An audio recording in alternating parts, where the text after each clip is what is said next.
No backpack policy, ipatuman sa kapolisan sa Mandaue atol sa Traslacion o pagbalhin sa imahin sa balaang bata. Pipila kakabaguhan sa Ipatuman sa Simbahan. Ang detalye sa report ni Nico Sereno.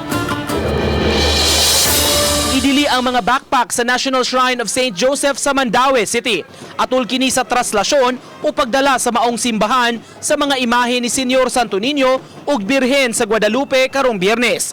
Naanda ng tradisyon nga dalhon sila sa Mandaue aron mahiusa ang Sagrada Familia. During Mass salok. So wala kay no backpack policy.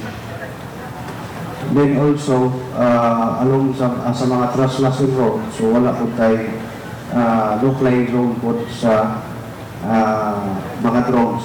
Gilaumang wa pay alas 9 sa buntag sa Biyernes, maabot na ang mga imahen sa simbahan sa Mandaue gikan sa Traslacion. Mula kini sa pahalok o veneration sa katawhan. Sa alas 11 pa sa buntag, himuon ang welcome mass sa simbahan.